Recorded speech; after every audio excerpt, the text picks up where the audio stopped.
My name is Mellow One, and we have a hip hop legend in the building. What's good? Ali Shaheed Muhammad. What's up, brother? I'm good. How you doing? I'm good, man. Thanks for coming through. My pleasure to be here. Yo, we had your man Fife Dog on not too long ago, like maybe 4 or 5 months ago. He was up in here? Yeah. Matter of fact, when they had the Souls of Mischief. Oh yeah, I was here. But I don't know why I didn't come up in here though. We interviewed him in his hotel room. We actually went and did the video interview. We sat down and we talked sports and all that good stuff. We talked about all that good stuff. So I'm the first one to be in the building? Yes, you're the first one of the group to be in the building. Can I just mark up all the white beautifulness and tag up my name? No, I'm not. So let's take it back, man. You guys, we've had a hip hop debate in the last few weeks, me and our DJ Nails or whatever, greatest groups of all time. And in that conversation, your group is always in the conversation.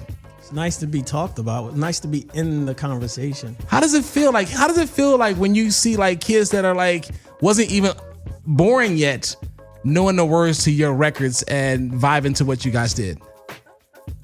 It feels good, actually. Only because when we were 15 and dreaming of making records, like the ultimate was, I'm gonna get on New York radio, and so to fast forward 20, 25 years and you see like 15-year-olds experiencing you for the first time, it's kind of trippy, you know, but then it reminds me of how I grew up on Stevie Wonder, and you know what I mean? And that music is timeless and he's still here. Yeah. And it's like you can feel and touch and experience that magic and the vision of his art. So I guess it's the same sort of a thing, but it's still a trippy because it's like, that's Stevie Wonder. You know what I'm saying? You don't look at yourself in that same category. I have not. But it's a problem if I start thinking about that. Of course, but kids and fans like myself look at you guys as our Stevie Wonder because the music that you guys created was timeless. Yeah. It's I don't know what to say what it is, but definitely thankful and grateful that we're able to touch the generations beyond our generation. Yeah. Especially during a time like now. Exactly. Where the balance of hip hop is a little off balance in terms of what people are getting from full spectrum. You're not getting the full spectrum. It's funny you said it because we had Supernatural in the building not too long ago and we talked about balance.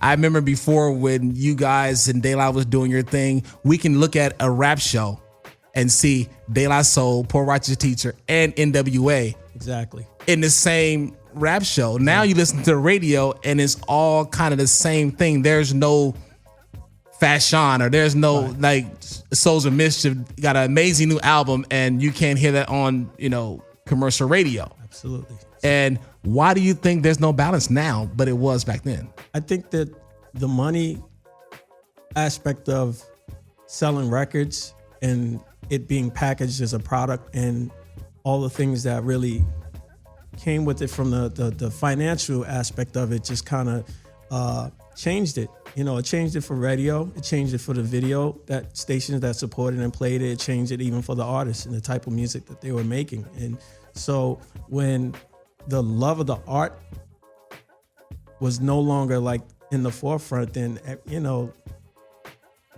any time period where money becomes the prevalent factor in our history, we tend to take a dive. It doesn't matter if it's music or anything. Yeah. It's just, humanity just kind of like it. But if you look at it, I don't know statistically, but record labels seem like they were making more money back when you guys were doing it. You guys went gold, platinum, and whatever you did, even though the artists might not have seen the money, but the labels were seeing record sales. Records are not selling anymore. Yeah, I think, the time that Tribe had come, it was, I think, when the amount of records were kind of on an incline. Yeah. It was going up. But then some point after I want to say like mid 95, 97, 98, by the time Tribe Called Quest disbanded, that's when it surged. The money surged even more. Yeah. And I think that's when the moment it changed. It was no balance after that. It wasn't that much. So you didn't get to see, Outkast may have been like the last of the Mohicans. Probably. Are they in the conversation of Yes. like who else is in the conversation of the greatest? Okay, let's throw it to you. Who would you think top No. top 5? Come on now, you're not gonna do it. I mean, I want to know who's in your conversation. Well, okay, like me, everybody called me a fanatic, but Wu-Tang to me, Wu-Tang, NWA, Outkast, A Tribe Called Quest, and then that's the NWA. You said it Twice, yeah. I mean NWA, and like I said, then there's kind of like that fifth person, the fifth group, because there's a lot of great groups. De La Soul, saying you had UGK, you had Souls of Mischief, like you had a lot of great groups, and it's funny because now in hip hop, you don't have any groups at all. Yeah, not that many. I don't name a group. Name a group right now that's currently Migos. That's about it, right? You had a lot of groups back then. I mean, and it was 3 more people in the group. Why is that? I don't know. It's easier to make records when you're in a group because you only got to write one verse on a song usually. So I don't know, but that's kind of crazy. Yeah. So as far as that group conversation, like I said, and everybody has nice their own opinion. It's funny because we're doing a Tribe Called Quest show today. And then next week we'll do another group, and we'll culminate this with a roundtable. We'll invite some of our listeners in to have a conversation about who's their favorite group and why, and we'll have pretty much a countdown because I think everybody has an opinion about this question. Yeah, I'd throw Public Enemy in there. Yes, I definitely throw NWA in there. This is hot seat all of a sudden.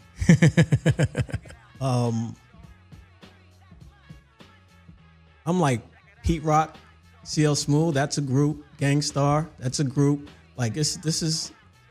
Would that be considered a group because it was a DJ and an MC? Like I'm thinking groups would be, saying 3 or more. I don't know what's the rules. Because exactly, we can make the rules. I mean, I guess we have to set that parameter. Huh? Like it has to be this, and this. I need a parameter. Definitely Outkast. Oh yeah. Did I say Ghetto Boys? No, you didn't. The Ghetto Boys. Man.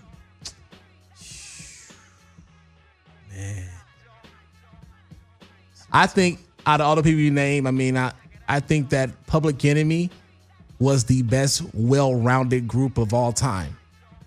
Like hands down, well-rounded group. They had one of the greatest hype mans in the history of hype man. They had one of the best DJs ever, and they had a stage show like no other.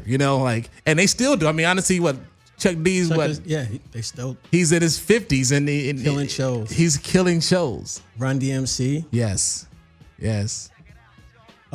This can go on and on. Yeah, huh? I'm like starting to peel back a little bit. I'm like, yo, blow the dust off the sector of that brain. Like, exactly. Yeah. But let's get into a joint that you guys did. Off of Midnight Marauders. I believe it was your first single, Award Tour. Was it the first single? I don't remember. You know what I mean? Well, anyway, we got Ali Shaheed Muhammad right here, White Label Radio, Dash Radio. Let's get into Award Tour, A Tribe Called Quest. We'll get back with him and talk some more hip hop groups. Word. White Label Radio. Let's go.